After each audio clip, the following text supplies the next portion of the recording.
Hello student Akshay सार YouTube channel को समस्त स्वागत करुच्ची। आज ये वीडियो रे आलोचना करिबा रेलवे रिक्रुटमेंट बोर्ड तरफ आसीथिबा आपनकर नुआ नियुक्ति उपरे।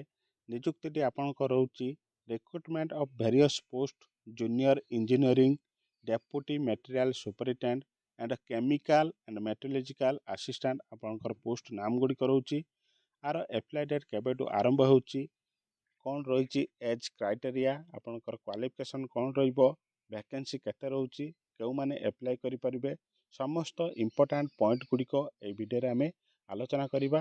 तेणु वीडियोटी को लास्ट पर्यंत देखंतु, जमार स्किप करंतु नाही। आपण माने ए वीडियोटी को लाइक करी आपण सांग सहित शेयर करंतु। देखंतु आपनकर अप्लाई डेट केबेटू आरंभ होउची 31/10/2025 माने आपनकर 31 अक्टोबर 2025 रु आरंभ होउची। 30/11/2025 आपनकर लास्ट डेट रहिबो। चलंतु देखंतु आपन पोस्ट गुडी कहला junior engineering deputy material superintendent and chemical and metallurgical assistant post नाम गुडी करउची।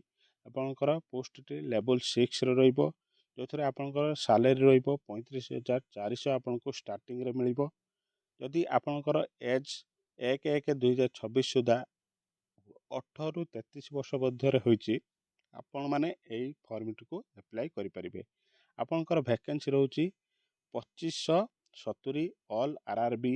आपनकर ऑल आरआरबी साइट रे आपनकर एई 2570 टी पोस्ट रहउची।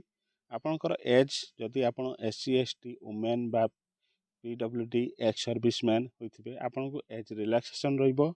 चलंतु आपनकर पूर्व वर्षरे आर सिलेक्शन प्रोसेस कौन थिला से विषय आमे डिस्कस करिबा। देखंतु स्टेज 4टी रहउची। आपनकर फर्स्ट स्टेज रे आपनकर कंप्यूटर बेस्ड जोटा सीबीटी 1 दबा को पड़िबो। सेकंड स्टेज रे आपनकर सीबीटी 2 दबा को पड़िबो। थर्ड रे आपनकर डॉक्यूमेंट वेरिफिकेशन हबो। मेडिकल एग्जामिनेशन आपनकर लास्ट रे हबो। तापरे आपनको आपनकर जॉब एई 4टी प्रोसेस रे आपण माने जॉब टी को पाई परिबे। जदि आपण अप्लाई करबा को चाहुचंती ए फॉर्म पई आपनकर फी केते लागिबो। देखंतु एग्जाम फी पई आपनकर देखंतु जदि आपनकर अनरिजर्वड कैटेगरी होइचंती आपनकर 500 टंका पड़िबो। जदि एससी एसटी माइनॉरिटीज एवं ईडब्ल्यूएस होचंती आपनकर 250 टंका पड़िबो। एक्स सर्विस पीडब्ल्यूडी फीमेल एंड ट्रांसजेंडर जदि होचंती आपनकर 250 टंका पड़िबो। ये थिला आपनकर एग्जाम फी। आपनकर फुल नोटिफिकेशन आसिले आपण माने जानि परिबे ए वर्ष आपनकर एग्जाम फी केते रहउची, आपनकर क्वालिफिकेशन कोन रहउची, एग्जाम पैटर्न कोन रहउची। सीबीटी 1 एग्जाम पैटर्न आपनकर देखंतु मैथमेटिक्स जोतरे 30 टी क्वेश्चन आसीबो, 30 मार्क रहिबो। आपन रीजनिंग जोटा रहिबो 25 मार्क, 25 क्वेश्चन रहिबो। जनरल अवेयरनेस आपनकर 15 क्वेश्चन को 15 मार्क रहिबो। जनरल साइंस रे आपनकर 30 क्वेश्चन को 30 मार्क करिबो। टोटल आपनकर 90 मिनिट रहिबो, 100 क्वेश्चन रहिबो। ये थिला आपनकर सीबीटी 1। तापर आपन जानिबा सीबीटी 2 एग्जाम पैटर्न। देखंतु सीबीटी 2 रे आपनकर जनरल अवेयरनेस 15 टी क्वेश्चन को 15 मार्क रहिबो।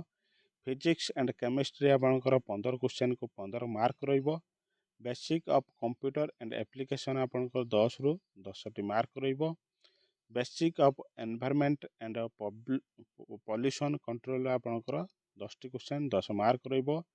टेक्निकल एबिलिटी आपनकर 100 क्वेश्चन 100 मार्क रहिबो। टोटल आपनकर 120 मिनिट रहिबो, 150 मार्क रहिबो। ये थिला आपन प्रीवियस ईयर आपनकर सिलेक्शन प्रोसेस अनुसार मैं आपनको जनैली। आर फुल नोटिफिकेशन आसिले एई मोर चैनल रे आपनको अपलोड करिवि, आपण माने देखि जानिबे।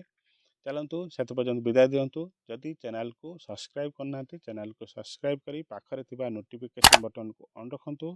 आ नुआ नुआ वीडियो देखिया पई चैनल को शेयर करंतु, लाइक करंतु एवं आपनकर कोनोसी डाउट रहितले कमेंट माध्यम रे जणांतु। चलंतु देखा हबा नेक्स्ट वीडियो रे। सेत पर्यंत विदाय दियंतु। जय जगन्नाथ।